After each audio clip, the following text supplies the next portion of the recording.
Washington, Reuters, State Attorney General Patrick Morrisey won the Republican U.S. Senate nomination in West Virginia on Tuesday, beating former coal executive Don Blankenship and calming the fears of party leaders who thought the brash ex-convict would spoil their chance to pick up a Senate seat.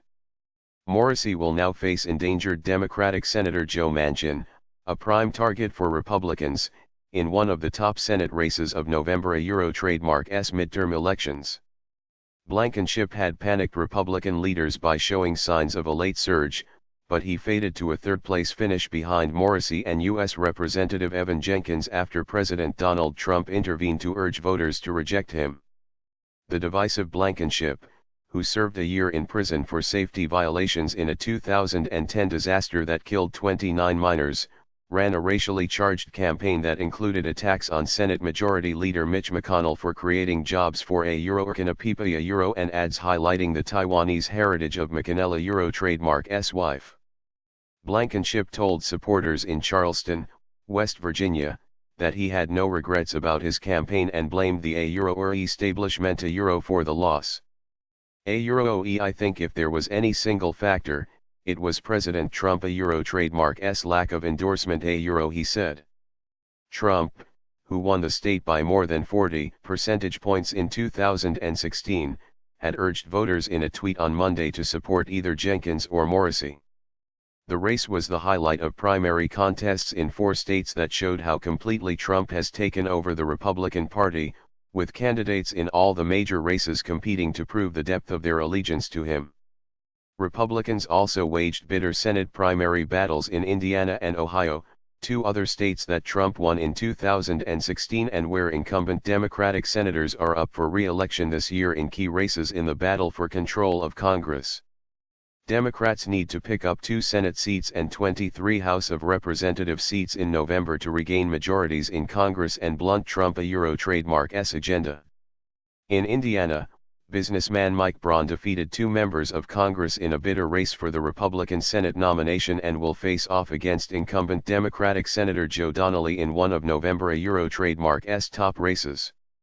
While U.S. Representatives Luke Messer and Todd Rokita hammered each other with personal attacks, Braun portrayed his rivals as indistinguishable products of Washington.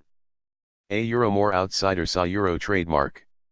Braun trademark's win displayed the continued political appeal of outsiders who run against the establishment and the Washington status quo, much as Trump did in sweeping to the White House in 2016.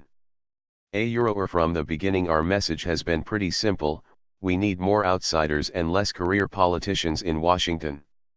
More folks that have done something in the real world, Braun said in a statement after his victory.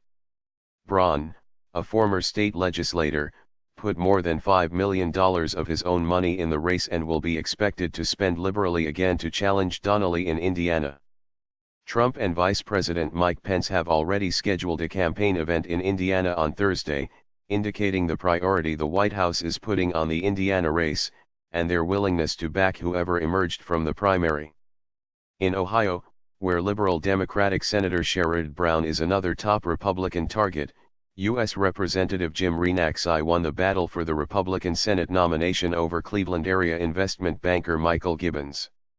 Gibbons filed a defamation lawsuit against Renaxi, who had won Trump trademark's endorsement, alleging his campaign falsely claimed Gibbons was anti-Trump.